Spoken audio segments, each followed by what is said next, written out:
I am Julius Malema. There is something I have carried in my heart for a long time, and today I feel compelled to share it with you. Many people know me through politics. They know the speeches, the debates, the controversies, the victories, and the criticism. Over the years, I have stood on many stages, spoken before large crowds, and faced some of the most difficult moments of public life. Politics teaches a person to be strong. It teaches you to think critically, to question everything, and to rely on facts before accepting any claim. Because of that, I always believed in human determination. I believed that progress comes through hard work, discipline, and responsibility.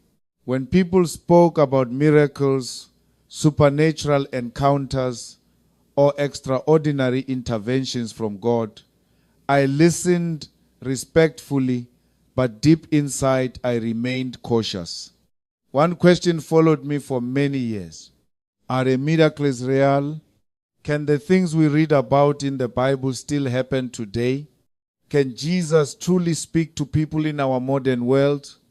I know many viewers listening right now may be asking those same questions. Some of you may have heard testimonies from pastors, church members, friends, or family. Some may have believed every word. Others may have doubted every word. To be honest, I was closer to the second group. I never mocked faith. I never mocked God. But I often wondered whether many spiritual experiences were simply emotional moments that people interpreted as divine encounters. Then something happened that completely changed the way I looked at faith. It did not begin in a church service. It did not begin during a prayer meeting. It did not begin with a preacher speaking to me.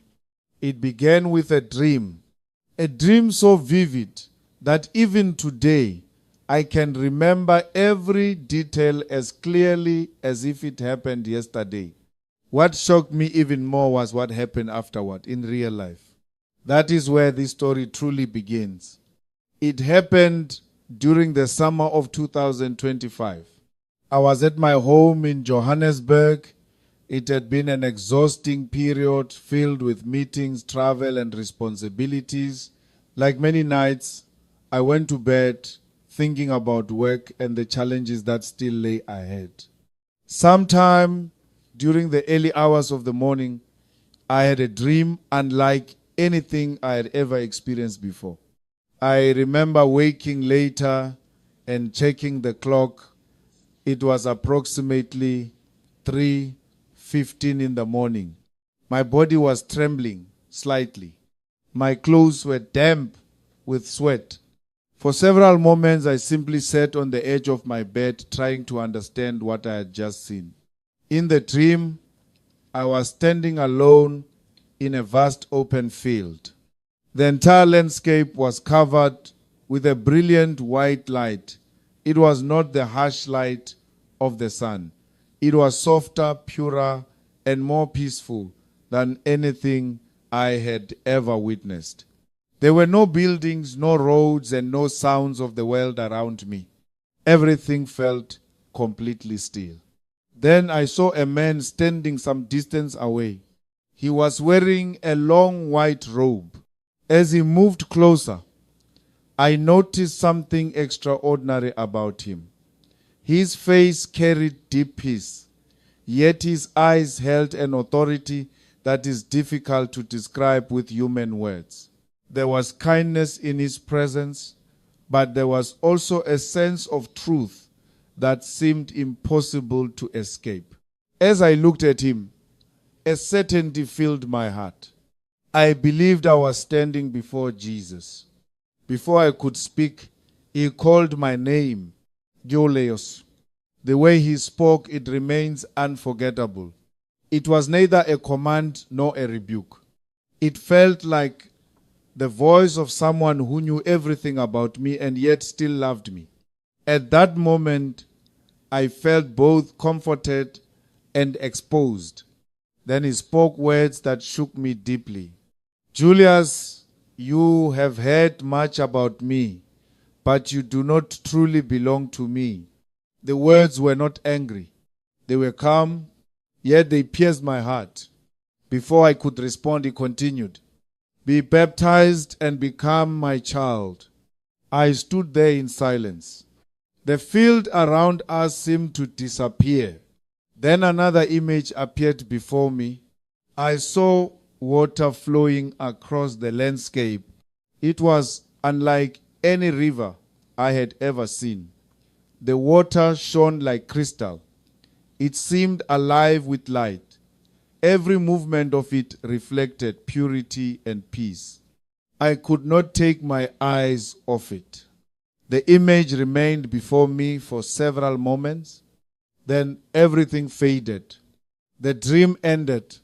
When I opened my eyes in my bedroom, the feeling did not disappear. Usually dreams fade within minutes after waking. This one did not. Every detail remained clear. The field, the white robe, the voice, the command, the shining water. Even as I sat in the darkness of my room, I felt as if part of that experience had followed me back into the real world. At the time, I did not know what it meant. I did not know why it had happened. I only knew one thing: I would not be able to forget it. And although I tried to convince myself it was only a dream, the days that followed would force me to confront a question I could no longer avoid. What if the dream was more than a dream? When morning arrived, I did what many people would probably do. I tried to explain the dream away. I told myself it had been the result of stress, exhaustion, or simply an active imagination. After all, I had experienced many dreams throughout my life, and most of them disappeared as quickly as they came. Why should this one be any different? So I made a decision. I would keep it to myself. I did not tell my family. I did not tell my friends. I did not tell anyone in my political circle. The dream remained locked inside my thoughts. As the day continued, I returned to my normal routine. Meetings filled the calendar. Phone calls demanded attention. Reports needed to be reviewed. Public responsibilities once again occupied my mind. For a short time, I believed I had succeeded in moving on. But something unusual began to happen. The dream refused to leave me. Days passed, yet the image of the shining water kept returning unexpectedly. Sometimes it appeared while I was sitting alone. Sometimes it surfaced during a meeting. Sometimes it entered my thoughts while I was traveling from one appointment to another. No matter how much I focused on other things, that image continued to return. Even more striking were the words, "Be baptized and become my child." Those words echoed repeatedly in my mind. I was not hearing an audible voice. It was something quieter than that. Yet it felt impossible to ignore. The message remained present. At first, I resisted it. I told myself that people often become emotionally attached to dreams. I reminded myself to remain practical and rational. I had spent much of my life analyzing situations through logic and evidence. I was not prepared to make life decisions based on a single dream. Yet, the more I resisted, the more unsettled I became. It was not fear. It was not confusion. It was the feeling that something important was waiting for a response. For the first time in many years, I found myself wrestling with questions that politics could not answer. What if God was trying to get my attention? What if faith was more than a tradition? more than culture, more than religious language. What if the dream was an invitation? I did not have answers. I only had questions. And those questions followed me everywhere. As the days passed, a growing sense of curiosity began to replace my skepticism. I could no longer dismiss the experience as easily as I had on that first morning. Something was changing inside me. I did not yet understand what it was. I only knew that I was being drawn towards something I could not fully explain. Then, on an ordinary afternoon, something happened that would make ignoring the dream far more difficult. What seemed like a routine journey through the western side of Johannesburg became the beginning of a meeting that I still cannot explain by coincidence alone. A few days later, on the afternoon of April 13th, 2025, I was returning from a meeting on the western side of Johannesburg. It seemed like an ordinary day. There was nothing unusual about the schedule. Nothing dramatic had happened during the meeting. My mind was occupied with the same responsibilities and concerns that had filled many other days before.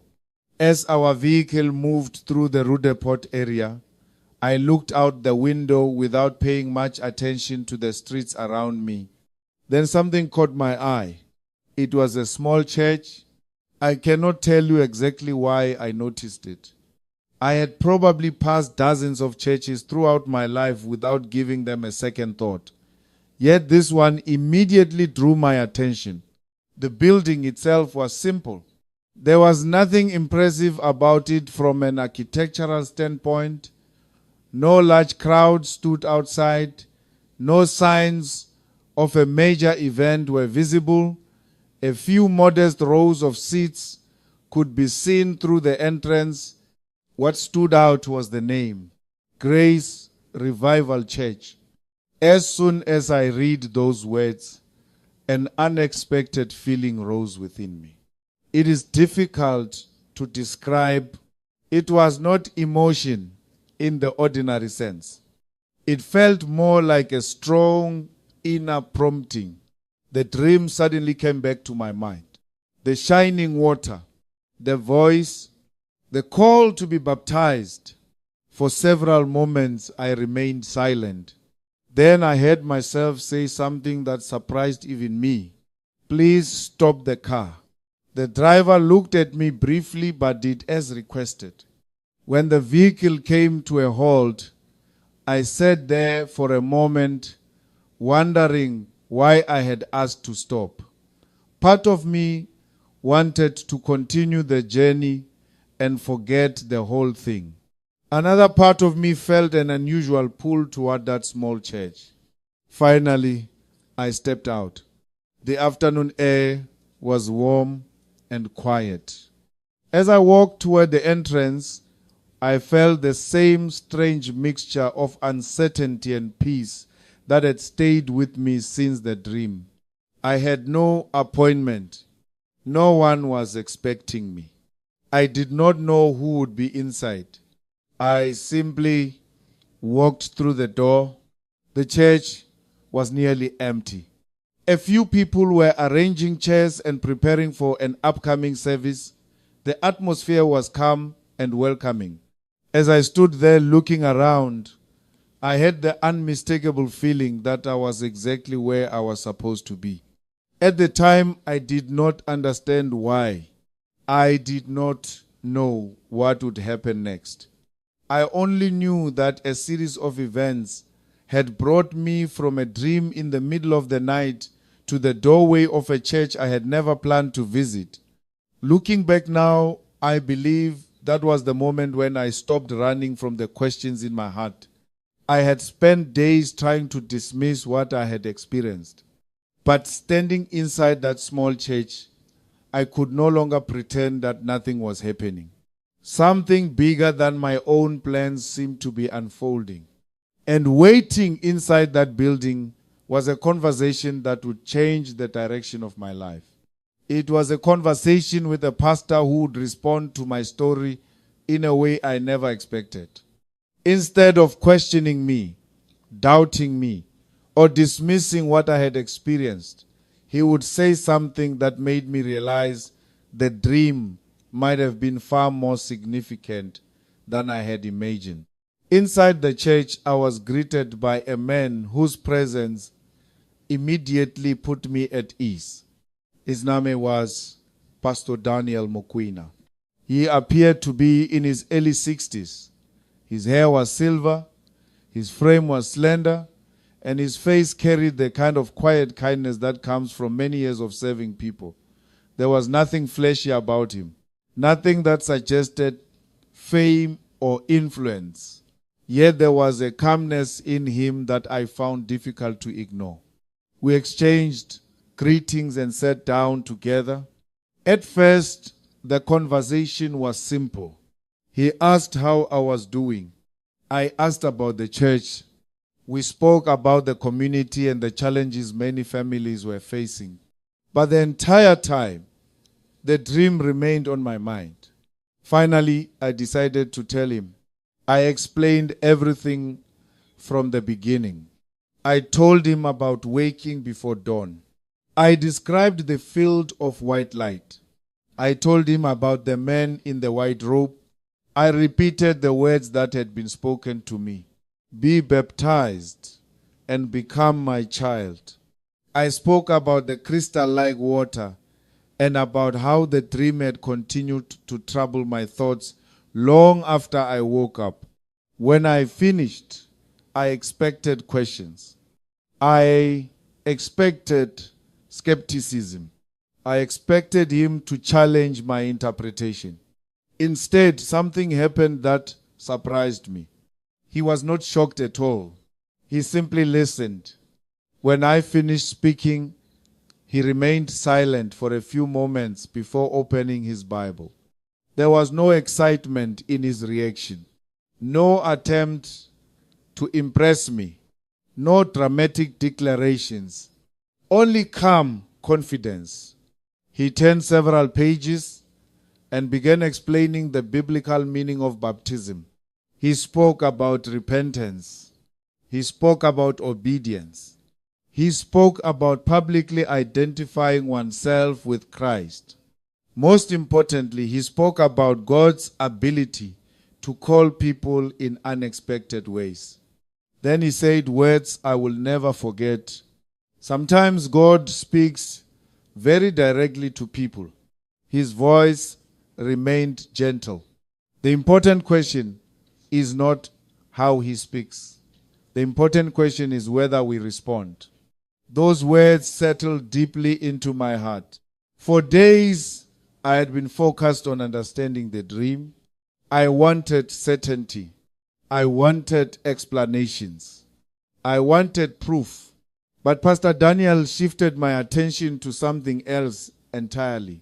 He focused on my response, not the dream itself, not the mystery surrounding it. My response. He explained that throughout Scripture, people often encountered God in ways they did not expect. Some received visions, some received dreams, others experienced divine guidance through circumstances and conversations. The common thread was never the method. The common thread was obedience. As our conversation continued, I felt a growing sense of peace. For the first time since the dream, I no longer felt the need to argue with myself.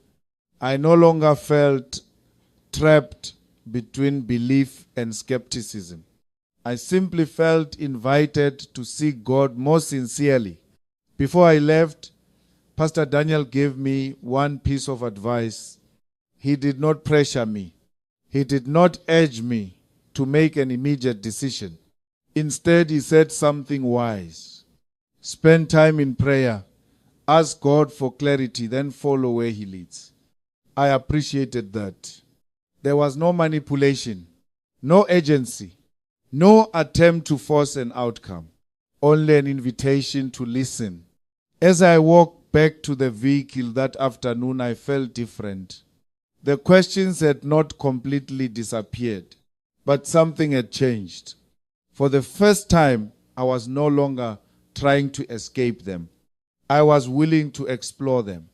And during the week that followed, that decision would lead me into one of the most important seasons of reflection I had ever experienced. It was during those quiet days that I would finally reach a conclusion that would change the course of my life. The days following my conversation with Pastor Daniel were unlike any period I had experienced in a long time. For the first time in years, I deliberately set aside moments of silence each day. I wanted to think carefully. I wanted to pray honestly. Most of all, I wanted to know whether what I had experienced was truly leading me toward God, or whether I was allowing emotion to influence my judgment. Instead of rushing toward a decision, I chose to slow down. I began reading passages of scripture that spoke about baptism. I read about John the Baptist. I read about Jesus being baptized. I read about the early believers who publicly declared their faith through obedience. The more I read, the more I realized that baptism was not merely a religious ceremony. It was a response, a declaration, a step of faith taken by people who were willing to follow God's call. As the days passed, something unexpected happened inside me. The struggle that had occupied my mind began to fade. The uncertainty gradually gave way to peace. I found myself praying more often, not long prayers, not complicated prayers, simple conversations with God. Sometimes I asked questions. Sometimes I simply sat quietly and reflected. What surprised me most was the sense of calm that began to grow. For years, I had lived with constant pressure. Politics demands much from a person. Every decision carries consequences. Every public statement invites criticism. Every challenge creates another responsibility. I had become accustomed to carrying that weight. Yet, during those days, I felt a burden slowly lifting. I cannot fully explain it. I only know that peace was replacing anxiety. Clarity was replacing confusion. And faith was beginning to replace hesitation. About a week after meeting Pastor Daniel, I realized I already knew my answer. I had known it for several days. I simply needed the courage to say it aloud. So I picked up the phone and called him. When he answered, I did not give a long explanation. I did not describe my journey all over again. I simply said the words that had been forming in my heart. I am ready. There was a brief silence.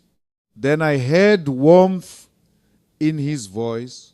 He understood exactly what I meant. Together, we discussed a date for the baptism service. It would take place near the end of April. The arrangement was intentionally simple. There would be no media coverage, no cameras, no public announcement, no political message. This was not about publicity. It was not about reputation.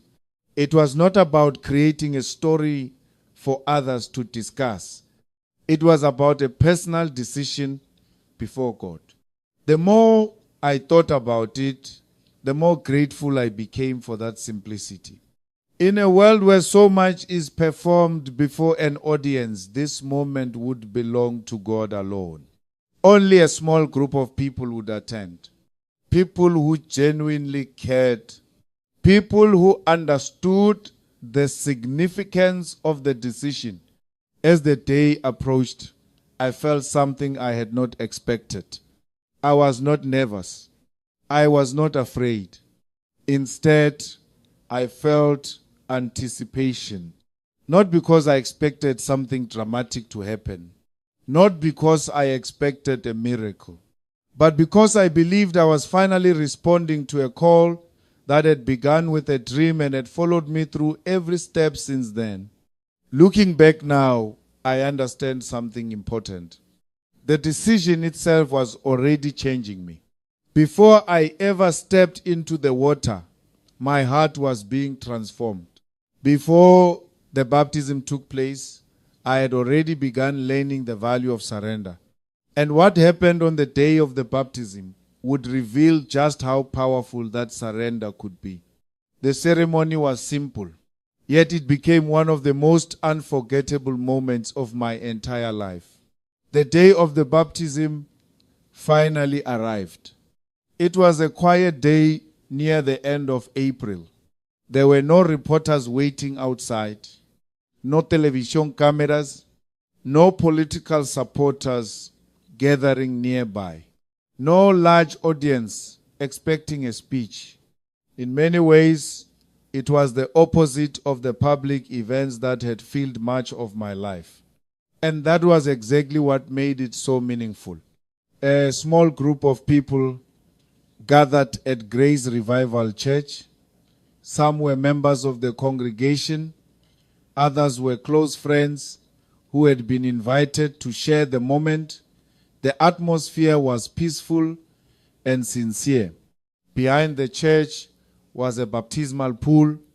It was simple. Nothing about it appeared extraordinary. Yet as I stood beside the water, I felt the weight of the journey that had brought me there. I remembered the dream. I remembered the field filled with white light. I remembered the voice calling my name. I remembered the weeks of questioning, praying, and searching for answers. Everything seemed to lead to that moment. Pastor Daniel stood beside me and spoke a few words about faith, repentance, and new beginnings. His message was not long. It did not need to be. The meaning of the moment spoke for itself. Then it was time. I stepped into the water. The temperature surprised me. For a brief moment, everything around me seemed to grow quiet. I could hear distant sounds from the church grounds, but they felt far away. My attention was fixed on the decision I was making. Pastor Daniel asked me a simple question regarding my faith and my commitment to follow Christ. I answered without hesitation. Then he gently lowered me beneath the water. The entire experience lasted only a few seconds. Yet those seconds felt strangely timeless. When I emerged from the water, something happened that I had not expected. I began to cry, not because I was sad, not because I felt guilty, not because anyone had pressured me emotionally. The tears came from somewhere deeper. It felt as though years of pressure had suddenly been released. Years of tension, years of frustration, years of carrying burdens that I had accepted as normal. In that moment, I felt lighter. I felt free. I felt a peace unlike anything I had experienced before. For much of my life, peace had been something I pursued through achievement, success, discipline, or determination. But this felt different. This peace was not something I had earned. It felt like a gift. As I stood there in the water, wiping tears from my face, I experienced a quiet certainty that God had been leading me all along. The dream had not been the destination. The church had not been the destination. Even the baptism itself was not the destination. They were steps along a path that was bringing me closer to God. When the ceremony ended, people offered hugs, prayers, and words of encouragement. The gathering remained small. The day remained simple, yet I left that church feeling profoundly changed. At the time, I believed the greatest miracle had already occurred. I thought the peace filling my heart was the miracle. I thought the freedom I felt inside was the miracle. And in many ways it was. What I did not yet realize was that this was only the beginning. In the weeks ahead, I would witness changes that reached beyond emotions and beyond spiritual reflection. The first miracle would take place within my soul. And after that, something even more surprising would happen within my body. The weeks following my baptism were unlike anything I had anticipated. When people hear the word miracle, they often imagine something dramatic. They think about extraordinary events that can be seen immediately. They think about visible signs that leave no room for doubt. That is understandable. I once thought the same way. But what happened to me after my baptism taught me that some of the greatest miracles are invisible at first. They happen quietly. They happen gradually. And they happen deep within the human heart. As the days passed, I began noticing changes in myself. There were not changes that appeared overnight. They emerged little by little. At first, I noticed that I was becoming more patient. Situations that would normally irritate me no longer affected me in the same way. Conversations that might have led to frustration seemed easier to navigate. Then I noticed something else. I was listening more. For much of my life, I had been focused on solving problems, presenting arguments, and responding to challenges.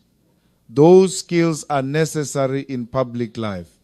Yet I began finding greater value in simply listening to people, not listening so I could answer, listening so I could understand.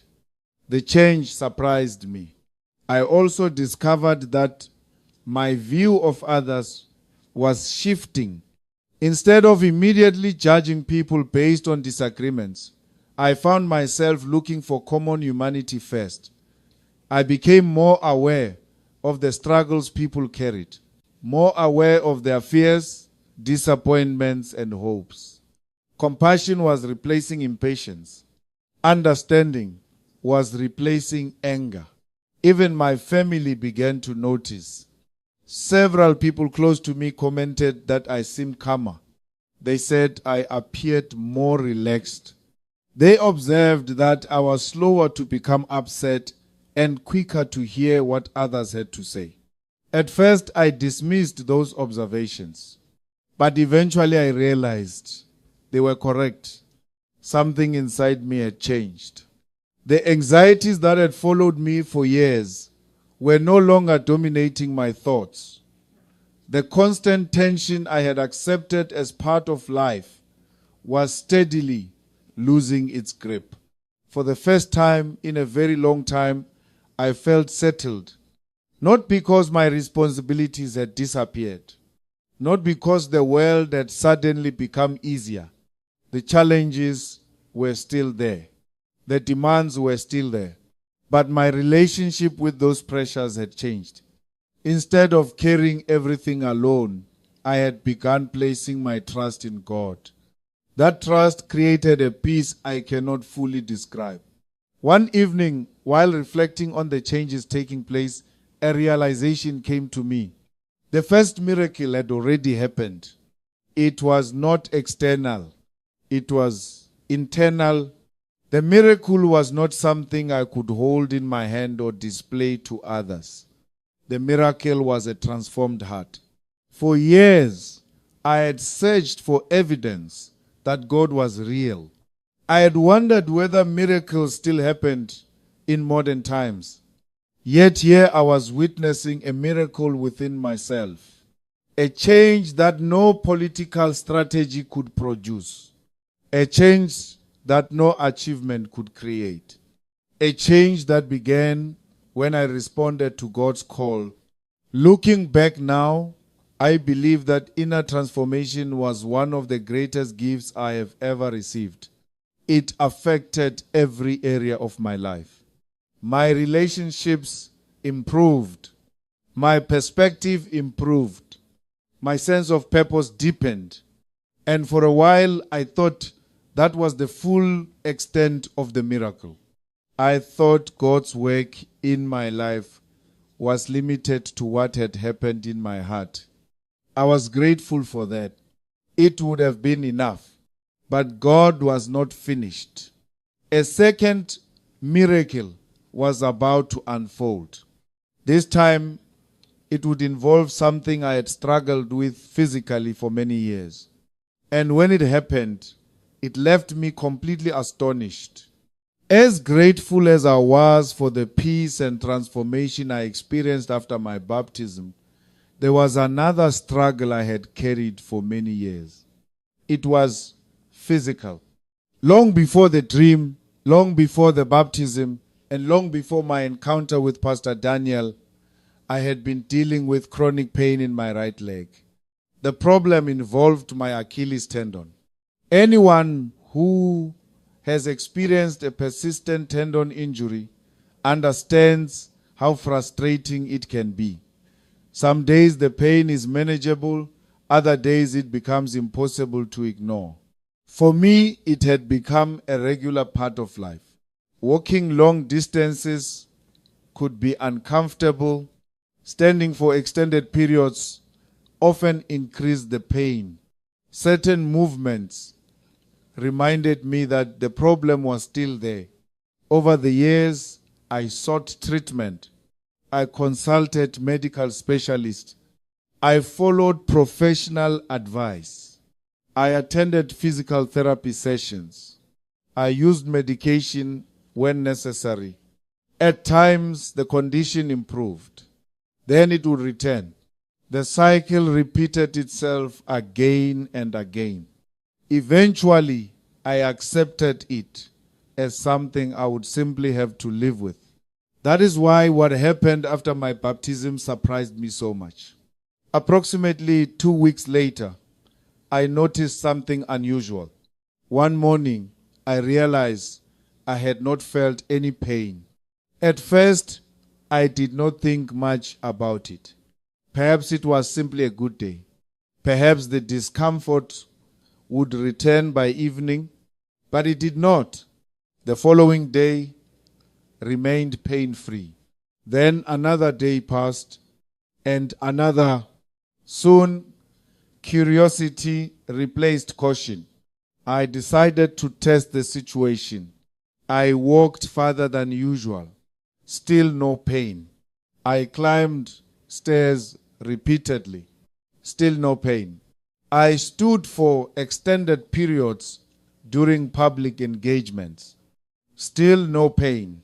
The discomfort that had followed me for years seemed to have disappeared completely.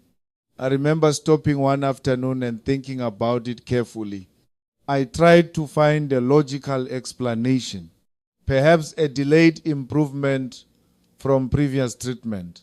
Perhaps an unexpected recovery. Perhaps something medical that I did not fully understand. Yet, regardless of the explanation, one fact remained undeniable. The pain was gone. Weeks continued to pass without its return. The more I reflected on the timing, the more amazed I became. I had not entered the baptism expecting physical healing. I had not asked anyone to pray specifically for my Achilles tendon. I had not gone into the water believing that a medical condition would suddenly improve. My focus had been entirely spiritual. Yet, shortly afterward, the condition that had troubled me for years disappeared. For me, that was deeply significant. I understand that different people may interpret such experiences differently. Some may view it as a remarkable coincidence. Others may see it as a natural recovery. Still others may call it a miracle. I respect that people will draw their own conclusions. As for me, I know what I experienced. I know the years of discomfort. I know the treatments. I know the limitations. And I know the surprise of discovering that the pain was no longer there. That experience strengthened my faith even further. Not because it provided proof for every question, not because it answered every mystery, but because it reminded me that God's work often extends beyond what we can predict or control. The healing itself was extraordinary.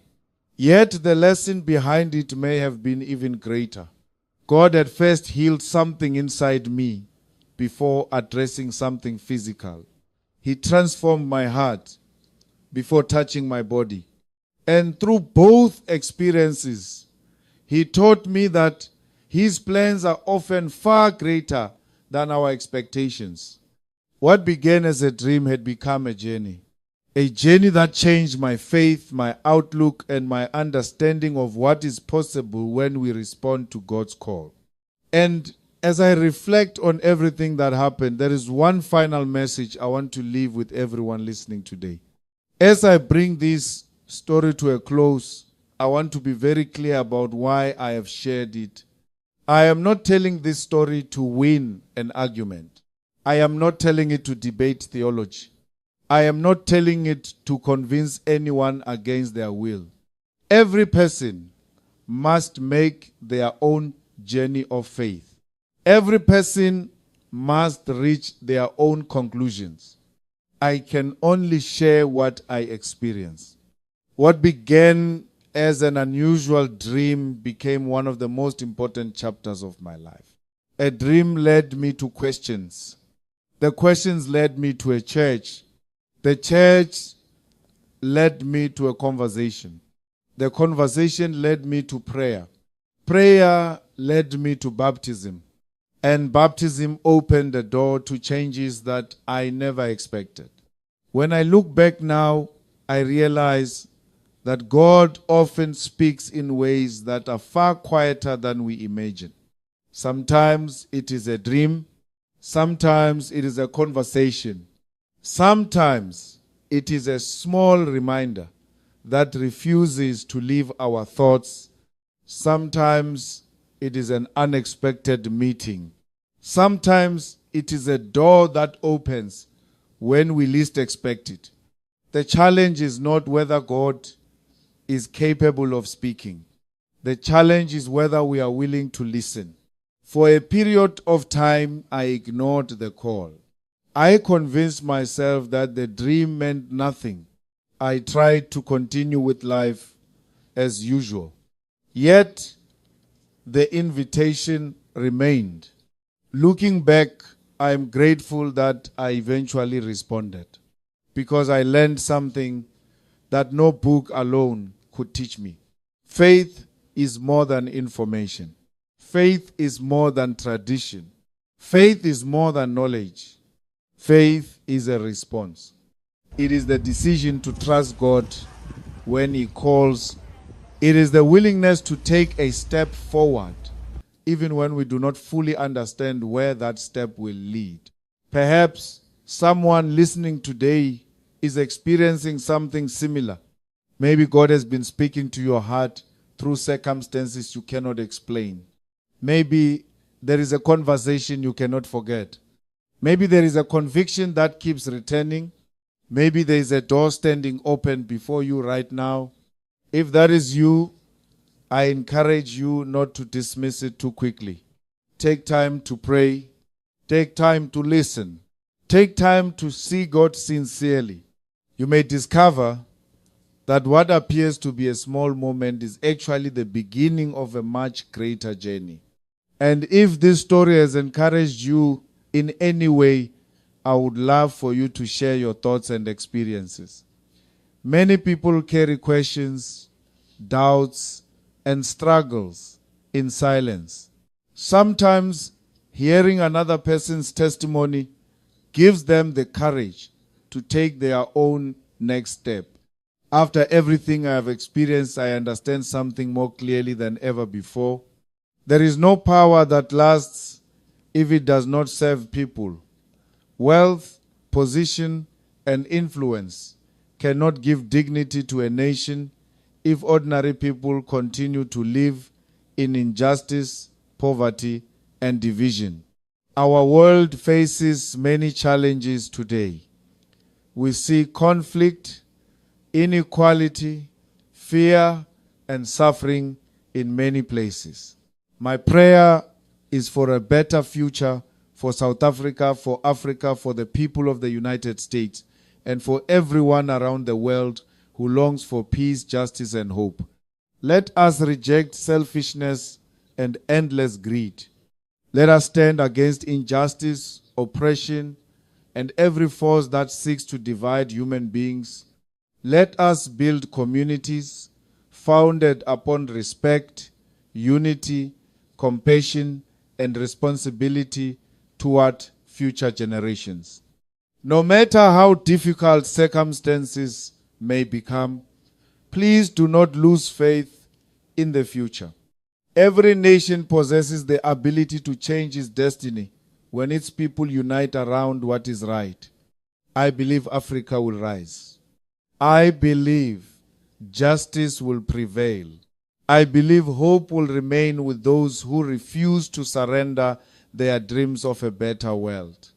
And if you also believe in a future that is more just, more compassionate, and more humane, I invite you to leave a word of encouragement and continue walking this journey with us. Your voice may inspire someone who is struggling today. Your story may help another person find hope tomorrow. Thank you for listening to mine. Thank you for your kindness. And thank you for everything